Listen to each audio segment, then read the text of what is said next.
Parliament of Religions. Ladies and gentlemen, welcome to the afternoon session of the opening day today, the 11th of September, 1893.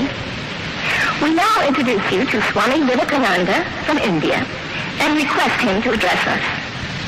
Swami Vivekananda. Sisters and brothers of America,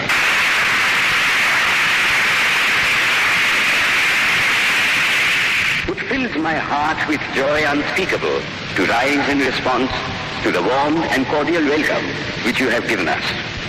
I thank you in the name of the most ancient order of monks in the world. I thank you in the name of the mother of religions. And I thank you in the name of the millions and millions of Hindu people of all classes and sects.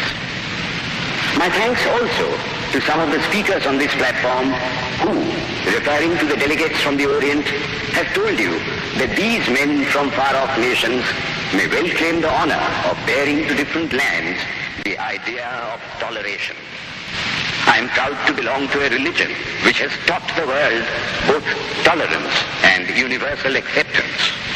We believe not only in universal toleration, but we accept all religions as true. I am proud to belong to a nation which has sheltered the persecuted and the refugees of all religions and all nations of the earth. I am proud to tell you that we have gathered in our bosom the purest remnant of the Israelites who came to southern India and took refuge with us in the very year in which their holy temple was shattered to pieces by Roman tyranny. I am proud to belong to the religion which has sheltered and is still fostering the remnant of the grand Zoroastrian nation. I will quote to you, brethren, a few lines from a hymn which I remember to have repeated from my earliest boyhood, which is every day repeated by millions of human beings. As the different streams, having their sources in different places, all mingle their water in the sea, so, O Lord, the different paths which men take through different tendencies, various though they appear, crooked or straight, all lead to Thee. The present convention, which is one of the most august assemblies ever held, is in itself a vindication, a declaration to the world of the wonderful doctrine preached in the Gita. Whosoever comes to me, through whatsoever form, I reach him. All men are struggling through paths which in the end lead to me. Sectarianism, bigotry, and its horrible descendant, fanaticism, have long possessed this beautiful earth.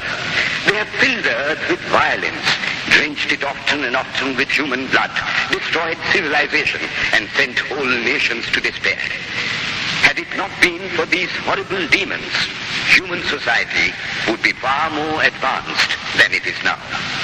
But their time is come, and I fervently hope that the bell that tolled this morning in honor of this convention may be the death knell of all fanaticism, of all persecutions with the sword or with the pen, and of all uncharitable feelings between persons wending their way to the same goal.